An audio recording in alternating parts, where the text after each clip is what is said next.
welcome back mga boss. So, full operation tayo yung unit natin, full operation. Shut down natin. Magkakabit tayo ng ng timer para may pahinga yung ating unit. Yan. Ito. Tuwing alas 5 ng hapon, mamamatay siya. Alas 3 na madaling araw, aandar din siya. So, susunod ko na i-demo sa inyo pag lahat ng unit ay malalagyan ng ito ang unang unit pa lang nalalagyan namin ng ganito. Trial and error. Testing natin namin ito sa ilaw. Ngayon titesting sa malaking unit ng aircon. So, just watch, follow and share para mayroon tayong matutunan. Black. Yan maganda yan kasi may may nagana. May lag siya. Tanggalin kaya yan. Madali naman tanggalin yan. Ito mga boss, ito yung galing sa timer na magpapagana sa ating unit. Itong maliit na wire lang nito. Dumaan siya ng fuse para just in case na ano man may mangyaring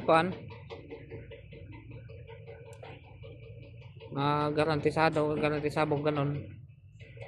May pinapatawa ko lang kayo para mayroon tayong safety. May fuse siya. Wala tayong logs.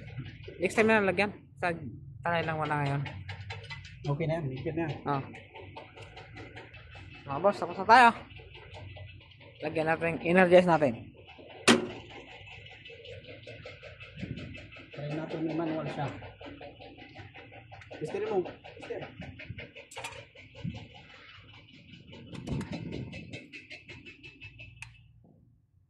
Ay, kailangan natin ng ng board.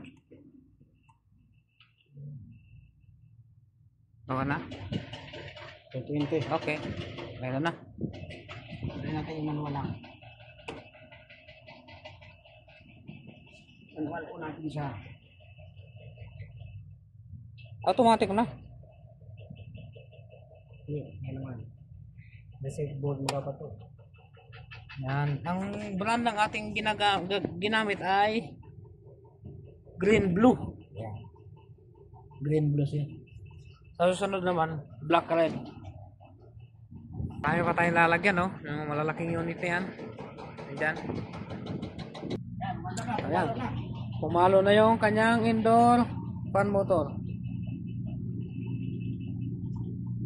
So ito siya, para malaman nyo. Yan, nakapalo na yan. Nakapalo na yan. Indoor fan motor pa lang. Maya konti, nagana na yung unit natin.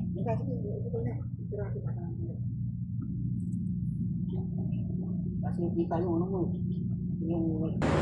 Ayan. Kumanda ang ating unit after 5 minutes. 3 minutes.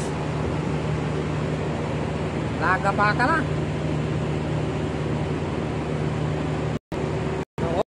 Tagumpay tayo sa ating ginawa. Ito sa ating unit ito. Ang ating timer. Para makapahinga naman yung ating unit ng 9 na oras. At least yung kuryente natin maka-save tayo ng ng bahagya. So kahit pa paano makatulong tayo sa company. Sana tulungan din tayo sa ating mga sa sweldo. Ang ating partners in crime.